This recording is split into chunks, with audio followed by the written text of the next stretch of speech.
Hello everyone, আজকে আমি বানাবো বাচ্চাদের টিফিনের জন্য একটা বিস্কুট দিয়ে কেক রেসিপি। তো চলো শুরু করা যাক।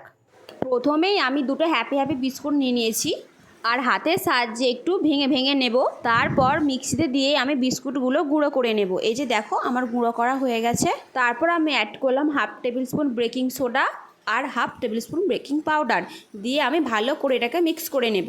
মিক্স করা হয়ে গেলে আমি অল্প অল্প দুধ দিয়ে এটাকে আমি একটা ব্যাটার বানিয়ে নেব। এই যে দেখো আমার ব্যাটারটা কিন্তু একদম রেডি হয়ে গেছে। এবার আমি ছোট ছোট যে কফি কাপগুলো হয় সেরকম আমি কফি কাপ 4টে নিয়ে নিয়েছি। এবার আমি একটা কড়া গ্যাসের উপর বসিয়ে দিয়েছি এবং তার উপর একটা দিয়ে দিয়েছি স্ট্যান্ডটা দিয়ে আমি কড়াটা এখন গরম হতে দেবো থালা চাপা দিয়ে। তারপর কড়াটা গরম হয়ে যাওয়ার পর আমি ওই ছোটো ছোটো কাপগুলোতে বাটারটা ভরে দিয়ে আমি ওই থালার উপর চাপিয়ে দেবো।